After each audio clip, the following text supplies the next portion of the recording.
Board of Adjustment to order at 6:30. Tim, you'll be a voting member tonight. I have to tell both applicants, we only have 4 members.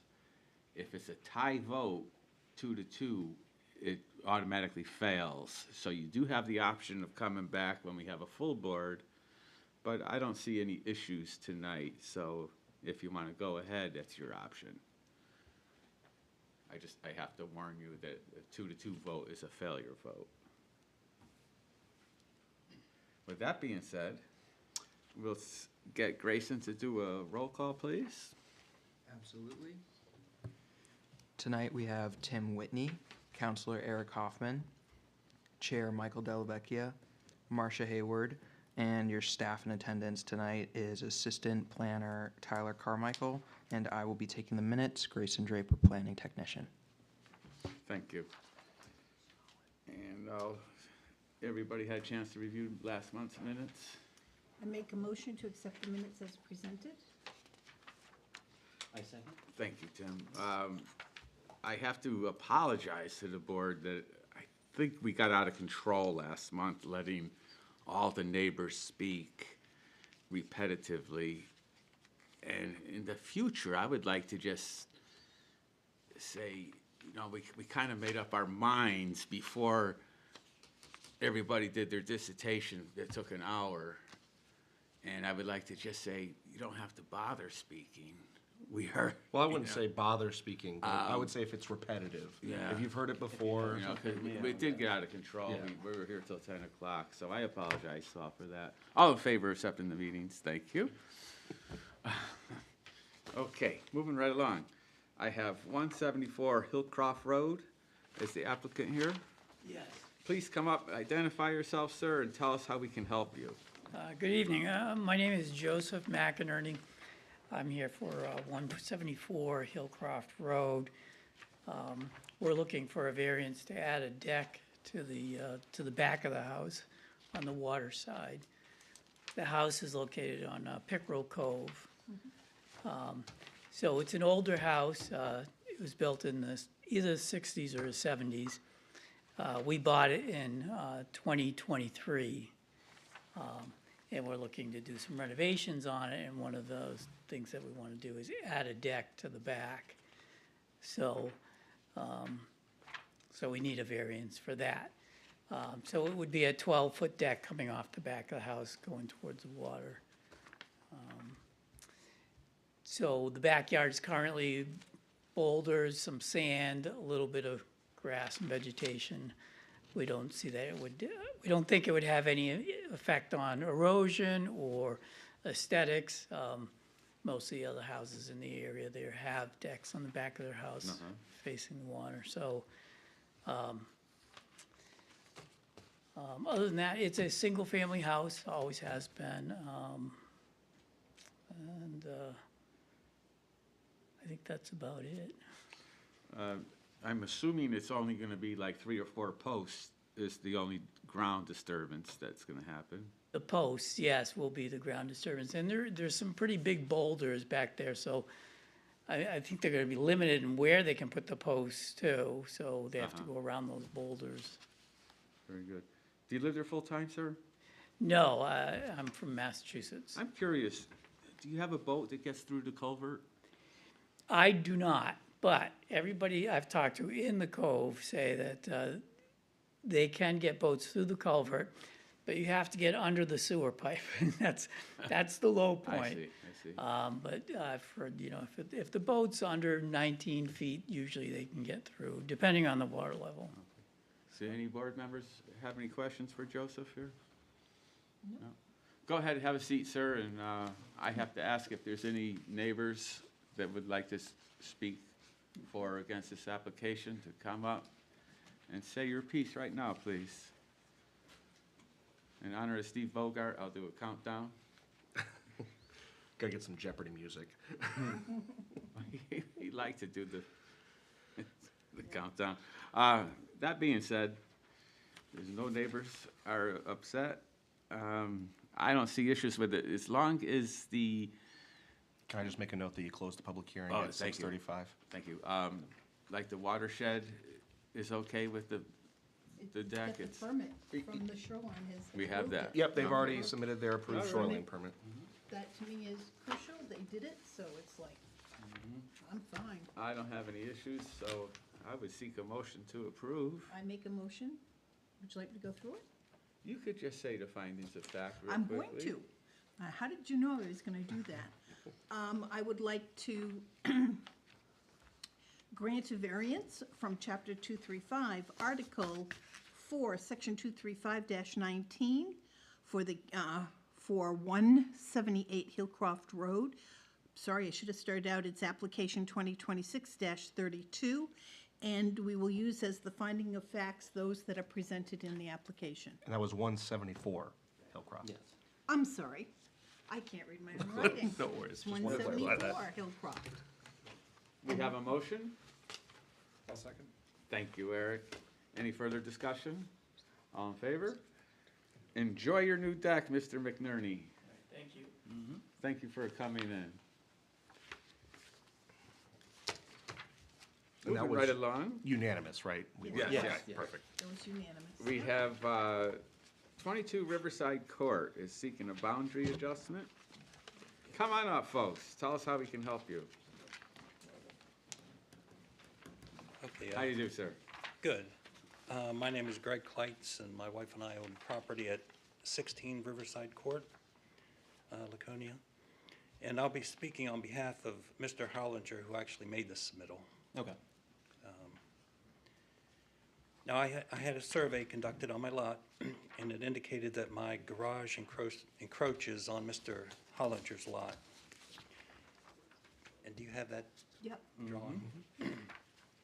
So I'm proposing a boundary line adjustment to bring my garage in conformance with the boundary line. It results in 54 square feet transferred from Mr. Hollinger's lot to my lot. Then now the new line will go down the middle of our two garages. So the boundary line adjustment will only affect our two abutting properties. It corrects the encroachment of my garage onto Mr. Hollinger's property, and it corrects the nonconformity between the existing lot line and the garages. And there's no physical changes to structures or property. So,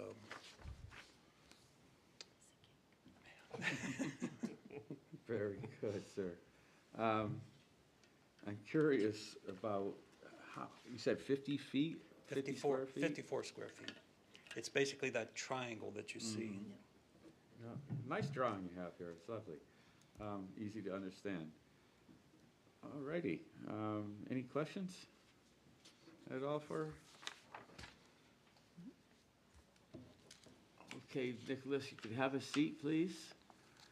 And I have to ask if there's any neighbors that have anything they would like to talk about this application.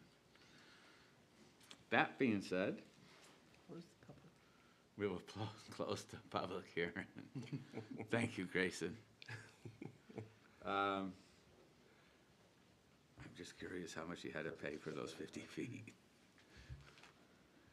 Actually, Mr. Hollinger said as long as I paid for everything, it wasn't a big deal, so. What a neighbor. Yeah. I thought it was gonna be the most expensive land you could Right. buy. You know, I was just curious. I have no issues. I think it's an improvement for the plot plan Absolutely. and no issues to anybody else. So in that case, I will seek a motion of approval. I'll be glad to do it again. Thank you. Application ZB 2026-033, 22 Riverside Court.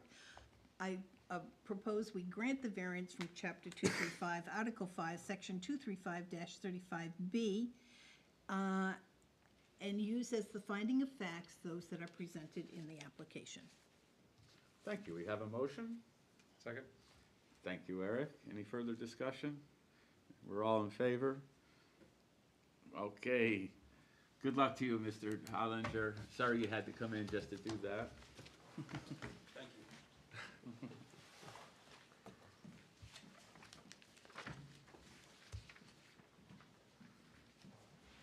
That was quick and easy. Yes, and Mr. Chair, if you don't mind, I'd just like to make a quick note here. There's nobody else in the audience, but I at least want it in the record. We had accidentally sent out a butter notices to somebody who's going to the March meeting, that it was going to be for this meeting. And so even though there's nobody here, I just want to state in the record that that was accidental. We did lose our admin assistant, so we're working out the kinks right now as we're dealing with, being one person short. But that was for 3114 Parade Road. That was a special exception for short-term lodging. They are scheduled to be at your March 16th meeting, and we will renotice, be no expense to the applicant. 3114? Yep, that won't be any expense to the applicant. That was our fault. We'll send it out All again. that. But I just wanted to make a note of that for the record. Thank you. I was about to say something that was really important. I can't remember. Sorry about that. Yeah. You did good. That's okay. Any other business before the board? Like I Any said, notice? I was just gonna say, we're working on our rules of procedure still for you guys. I'm hoping next month I'll have it before you all to review, and then you can submit any corrections, and then if you guys like it, hopefully at your April meeting. Isn't it like a state standard that we follow? For the most part, yeah. There are some things that are within your control, such as how you actually conduct the meeting and such, how many alternates you're allowed to have. Those are all like guidelines outlined by the state, but you can actually pick and choose certain Right. things, so. So this document here is what you're revising. Correct, yep. I had revised Planning Board's Rules of Procedure, what was that, about a year and a half ago, I think it was? And I'm She has looking a to date do, on it. I'm looking to do the same thing for the ZBA, and then Yeah. I'm actually liking what I'm doing better for the ZBA now, so I'm gonna have to go back and kind of amend those a little bit, but, Well, I had sent you some suggestions. you did, yes, yep. We'll make sure to incorporate those. How many alternates are we supposed to have on this board? So I believe, under the state law, you can have up to 5, and I believe under city ordinance, you are also allowed to have 5, but I'd have to double check. City council can reduce that if they want. I know for some boards, they're permitted to have 5 under state law, but city council has reduced them to 3. I mean, obviously, we don't have enough. Well, we have Tim. Well, I mean, we don't have a full board, and we have, If we only had 3 tonight, we could still have done the meeting, right? Yep, you need a minimum of 3 to have a Yeah. quorum and move forward. At that point, it would have to be unanimous across the board. Right. I'm just looking Oh, if here. there's only 3, it has to be unanimous. Yes, so under state law, in order to grant a special exception or a variance, you need at least, or, well, anything that comes before you, you have to have a minimum of 3 board members in favor of that motion. Very interesting. So any motion you make has to have 3, Very interesting, okay. Very good. so. Yeah, our alternates do great. I started out as an alternate for at least 2 or 3 years, so, I was an alternate for a long time, and very rarely you didn't get to vote, And if you don't vote, you still speak, say how you feel about this motion and that, and, I encourage you to, even if you're not a voting member that night, you still get to talk and put your opinion out to the public. Absolutely. So I encourage that amongst everybody. And I just reviewed the ordinance here, and there's nothing that restricts how many alternates this board has, so state law says 5, you can have 5. So, I think right now it's the 2, I believe. Sarah Yes. and Tara? Tara. Tara. You're gonna be calling her It Sarah rhymes. Terrell. and- Tara, I know. Well, how many times could Stephen Bogart couldn't call me Marcia? He got my name wrong forever. Marcia. So instead of Tara and Tim, it'll be Jim and Sarah, Marcia. so that'll be, Yeah, So, yeah. that's all I had. want to thank you all for being here tonight and helping me along with this zoning process. Motion to adjourn? Yeah. Okay. All in favor?